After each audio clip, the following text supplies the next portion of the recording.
Welcome to Maurya classes, आपका भरोसेमंद साथी।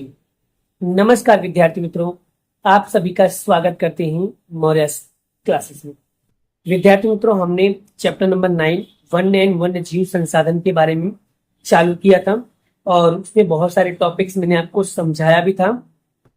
आज के टॉपिक में बड़ा हम लोग आपको कुछ ऐसी इंपॉर्टेंट चीजों के बारे में समझाने जा रहे हैं जो एग्जाम के पॉइंट ऑफ व्यू से बहुत इंपॉर्टेंट है और जो एग्जाम में कंफर्म आते भी हैं।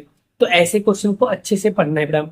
आज हम पढ़ेंगे निवनीकरण के बारे में, यानी जंगलों के विनाश के बारे में पढ़ेंगे और ये एग्जाम के लिए बड़ा इंपॉर्टेंट है, 2 मार्क्स में आता है, तो इसे आपको अच्छे से पढ़ना है बेटा। ठीक है, सबसे पहले मैं आपको समझाता हूँ निवनीकरण का मतलब क्या होता है। जंगलों का विनाश कर देना, जंगलों को नष्ट कर देना, जंगलों को नष्ट कर देना। और ये जंगल नष्ट कैसे होते बेटा, आप लोगों को बहुत अच्छे से पता होगा। जब बहुत तेजी से पेड़ काटे जाते हैं तो इसका मतलब होता है निवनीकरण हो रहा है, इन जंगलों का विनाश हो रहा है। अगर तुम जंगलों को लगातार लगातार बहुत तेजी से बड़ा पेड़ों को काट दोगे ना बड़ा, सब जब सारे पेड़ों को काट दोगे तो वहां पर क्या हो जाएगा, जंगलों का विनाश हो जाएगा। क्योंकि आपको भी पता है कि मतलब जहां पर बहुत सारे पेड़ होते बड़ा, अगर वहां के सारे पेड़ों तुम काट दोगे और नए पौधे नहीं लगाओगे तो इसका मतलब क्या हो रहा है कि निवनीकरण होना संभव है बड़ा। और ये से बड़ा आपको लग रहा है कि ये केवल भारत में नहीं बल्कि पूरे दुनिया में बड़ा सबसे बड़ी समस्या बन जाएगी। क्योंकि लोग कहते हैं ना कि जैसे जैसे इंसान अपना विकास करता है, विकास किस तरीके से कर रहा है, सड़क बना रहा है, इमारत बना रहा है, खेती कर रहा है, अगर उसने जंगल को काट दिया तो विकास का बहुत बुरा असर पड़ सकता है।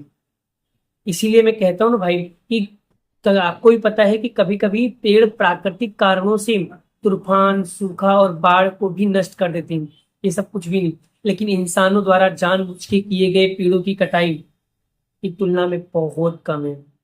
मैं अगर सही भाषा में कहूँ तुमको बड़ा, जंगल का विनाश एक गंभीर समस्या, बहुत बड़ी समस्या है बड़ा। जो इंसान अब बड़ी अपनी जरूरत को पूरा करने के लिए अपने लालच के चक्कर में क्या करता है, बहुत सारे पेड़ों को काट देता है।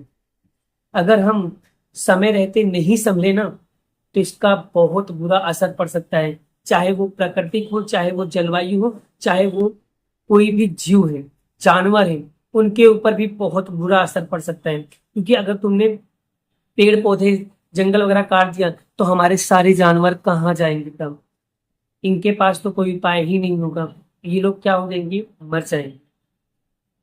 तो आई होप जंगलों का मतलब ही यही होता है कि बड़ा जंगलों को नष्ट कर देना। निवनीकरण का मतलब क्या होता है, जंगलों का विनाश होना। निवनीकरण का क्या मतलब होता है, जंगलों का विनाश होना। देखो यहाँ पर लिखा है निवनीकरण मतलब होता है जंगलों का नष्ट होना, और ये निम्न दर पे होने वाला निवनीकरण है बड़ा। ठीक है, और हमारे देश के साथ पूरे विश्व में सबसे बड़ी समस्या में से एक समस्या मानी जाती है बड़ा, ये याद रखना बड़ा। ठीक है, समझना गया। आगे बात करते हैं बड़ा, उसको मनुष्य की विकास यात्रा या परिणाम गिना जा सकता है। मतलब मनुष्य अपने विकास के लिए, जैसे सड़क बना रहा है, रोड बना रहा है, घर बना रहा है, खेती कर रहा है, तो उसके कारण क्या करते हैं वो लोग, अब पेड़ पौधे जो है ये सब जितने भी पेड़ पौधे दिख रहे हैं बड़ा, ये सारे पेड़ पौधे को क्या करते हैं ये लोग, काट देते हैं। तो अगर पेड़ पौधों को तुम नष्ट कर दोगे बेटा, है वृक्ष को नष्ट कर दोगे प्राकृतिक रूप से, परंतु मनुष्य की दखल अंदाजी होने से विनाश की तुलना नगण्य है। ठीक है बेटा, ये चीजें बहुत ज्यादा ही प्रॉब्लम है बेटा, जानबूझ कर ये गलतियां यहाँ पर की जा रही हैं। आई होप आपको निवनीकरण के बारे में समझ में आ गया। पर निवनीकरण का मतलब होता है जंगलों का नष्ट होना। आई होप यहाँ तक आपको बहुत बढ़िया तरीके से समझ में आ गया है। अब मैं आपको यही सब चीजें को और डिटेल में समझाने का प्रयास कर रहा हूं। चलिए, निवनीकरण का प्रभाव क्या पड़ता है, यानी कि अगर मैं बात करूं जंगलों की मैं कटाई करें तो क्या क्या बुरे असर हो सकते हैं। अगर मैं जंगलों का सफाया करना शुरू कर दूं, जंगलों को काटना शुरू कर दूं, तो कौन कौन से प्रॉब्लम्स हो सकती हैं। तो मैं आप लोगों को एक एक चीजों के बारे में समझाता हूं, ध्यान से समझिएगा बेटा। पहला, निवनीकरण का प्रभाव व्यापक स्तर पर अनुभव किए जा सकते हैं। ठीक है, मतलब ये जो निवनीकरण है बेटा, अगर जंगल कटते हैं तो इसका असर सिर्फ एक जगह पे नहीं बल्कि पूरे विश्व में इसका असर देखने को मिल सकता है। वातावरण में कार्बन डाइऑक्साइड की मात्रा बढ़ सकती है, यानी अगर पेड़ में कार्बन डाइऑक्साइड जो होते हैं उसको सोखते हैं और अगर पेड़ कट जाते हैं तो CO2 ज्यादा हो जाता है बड़ा। एक प्रॉब्लम ये रहेगा बड़ा, ठीक है बड़ा, समझ रहे हो बड़ा। आगे तीसरा, हरित क्रांति का प्रभाव जटिल बन जाता है। इसका मतलब क्या होता है, जो CO2 होता है, ठीक है बड़ा, CO2 और दूसरी जो गैस होती है वो वातावरण को गर्म कर देती है, और वातावरण के गर्म होने से पृथ्वी का जो तापमान होता है बड़ा बहुत ज्यादा बढ़ जाता है बड़ा। ये ग्रीन हाउस इफेक्ट के कारण होता है। वृक्षों का इस आच्छादन दूर होने से, मिट्टी का कटाव होने से कृषि का उत्पादन की समस्या बढ़ सकती है। यानी कि इसका मतलब होता है मिट्टी का कटाव और बाढ़ की समस्या बढ़ेगी। कैसे? जैसे मान लो तुमने मिट्टी को मतलब पेड़ों को काट दिया, तो पेड़ों को काट दोगे तो पेड़ की जो जड़ें होती है वो मिट्टी को पकड़ के रखती थी, लेकिन जब पेड़ ही नहीं रहेंगे तो बारिश के कारण क्या होगा, वो मिट्टी को बहा ले जाएगा और बाद में अच्छे से खेती नहीं हो पाएगी, और जिसके कारण क्या होगा, कृषि का उत्पादकता क्या हो जाएगा, कम हो जाएगा। ठीक है मैडम। और आपको पता है द्विकल्पीय भारत जैसे बड़े पैमाने पे निवेनीकरण का कारण जंगल घट रहा है। मतलब भारत जैसे देशों में जंगलों की कमी और प्राकृतिक संतुलन बिगड़ता जा रहा है। जंगल ही नहीं होंगे तो बारिश सही से नहीं होगी, और अगर बारिश नहीं हुई तो ना तो जलवायु ठीक से रहेगी, कुछ भी चीज नहीं हो पाएगा। बारिश भी नहीं, देखो जंगल नहीं होगा ना बड़ा, तो सही से बारिश नहीं होगी और सही से जलवायु ठीक नहीं रहेगी। और इसके कारण क्या होगा, जो पानी का स्रोत है जैसे नदियां, झरने, ये सूखने लगेंगे मैडम। क्योंकि आपको ही पता है जो पेड़ होते हैं वो वर्षा को क्या करते हैं, आकर्षित करते हैं और पानी को संचित करते हैं। उनके बिना जल क्या हो सकता है, संकट में पड़ सकता है। तो आपको क्या करना चाहिए, इन्हें बचाना चाहिए। ठीक है। और शुद्ध भोजन और दवाइयां उपलब्ध कराती हैं, और ये भी नहीं मिलेगा फिर आपको। जंगलों से कई औषधि, कोई फल सब्जी हमको सब मिलते हैं, और जंगल अगर हम काट देंगे तो ये सारी चीज क्या हो जाएगी, हमारी खत्म हो जाएगी, और वन्य जीव की संख्या क्या हो जाएगी, लगातार कम होती चली जाएगी। मतलब जो जानवर है हमारे, वो जानवर रहने की जो जगह होगी वो हमेशा के लिए खत्म हो जाएगा। इसीलिए वो सब क्या हो जाएंगे, मर जाएंगे या तो दूसरे शहर की तरफ आना शुरू हो जाएंगे, तो वही आपको प्रॉब्लम हो जाएगी बेटा। इसलिए कह रहा हूँ कि जंगलों को काटो मत। अगर जंगलों को काटोगे सबसे ज्यादा प्रभाव पड़ेगा आपको, सबसे ज्यादा प्रभाव पड़ेगा। इसीलिए मैं आप लोगों को कह रहा हूं कि जब हम पेड़ को काटते हैं तो जंगल नष्ट करते हैं, तो उसका असर सिर्फ प्राकृतिक पे नहीं बल्कि हमारी जिंदगी, जलवायु, खेती, जानवर, भोजन पे भी बहुत बुरा असर पड़ता है। इसीलिए जंगलों को काटने से बचाना चाहिए। ये हमारा परम कर्तव्य है, ये हमारी जिम्मेदारी है मैडम। बहुत सारा प्रभाव पड़ सकता है मैडम, तो इसका ध्यान रखना मैडम। ठीक है। आई होप बड़ा आपको प्रभाव क्या क्या पड़ सकते हैं, मैंने वो सारी चीजें आपको बड़ा समझा दिया है।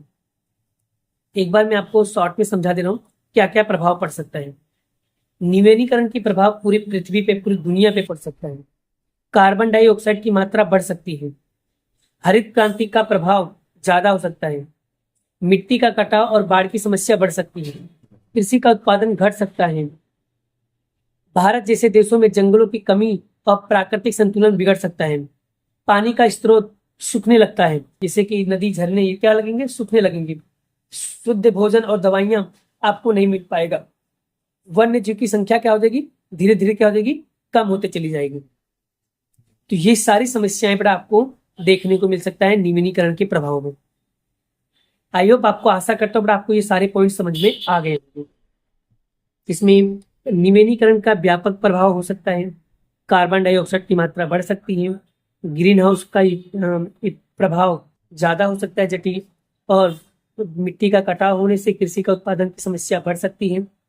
जंगलों के बड़े पैमाने पर निवेनीकरण का अत्यंत क्षेत्र घट जाता है और सजीव प्राकृतिक निवासी स्थान खो देते हैं।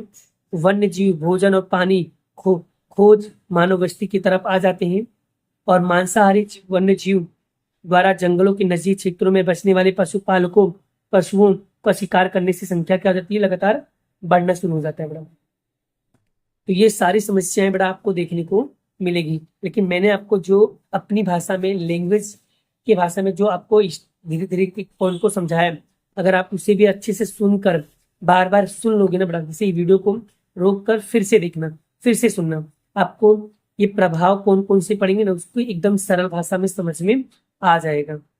देखो इस यहाँ पर जो दिए गए बेटा, ये किताबी लैंग्वेज का जो वर्ड है बेटा बहुत ज्यादा टफ दिया है, मैंने एकदम इसको इजी फॉर्म में समझा दिया है। अगर आपको याद करना है बेटा तो वीडियो को दोबारा देखिए, अच्छे से समझ में आ जाएगा। और बहुत डिटेल में बेटा मैंने समझाया है, इसलिए नियमितीकरण के क्या क्या प्रभाव पड़ सकते हैं, क्या क्या नुकसान हो सकते हैं, वो सारी चीजें बेटा मैंने आपको समझा दिया। अगर कोई डाउट होता है, कोई कंफ्यूजन होता है तो सब प्लीज बेटा आप लोगों को क्या करना है, कमेंट बॉक्स में कमेंट करना है, उन सभी चीजों का रिप्लाई मैं आपको जरूर दूंगा बेटा। ठीक है, नेक्स्ट वीडियो में आपको पढ़ाने वाला हूँ वन्य संरक्षण के उपाय, यानी हम जंगलों की कैसे सुरक्षा करें, जंगलों को कैसे बचाएं, इसके बारे में बेटा मैं आपको नेक्स्ट वीडियो में कराने वाला हूँ। अभी के लिए इतना ही। जय श्री कृष्ण, राधे कृष्ण की जय, जय माता दी दोस्तों, राधे राधे।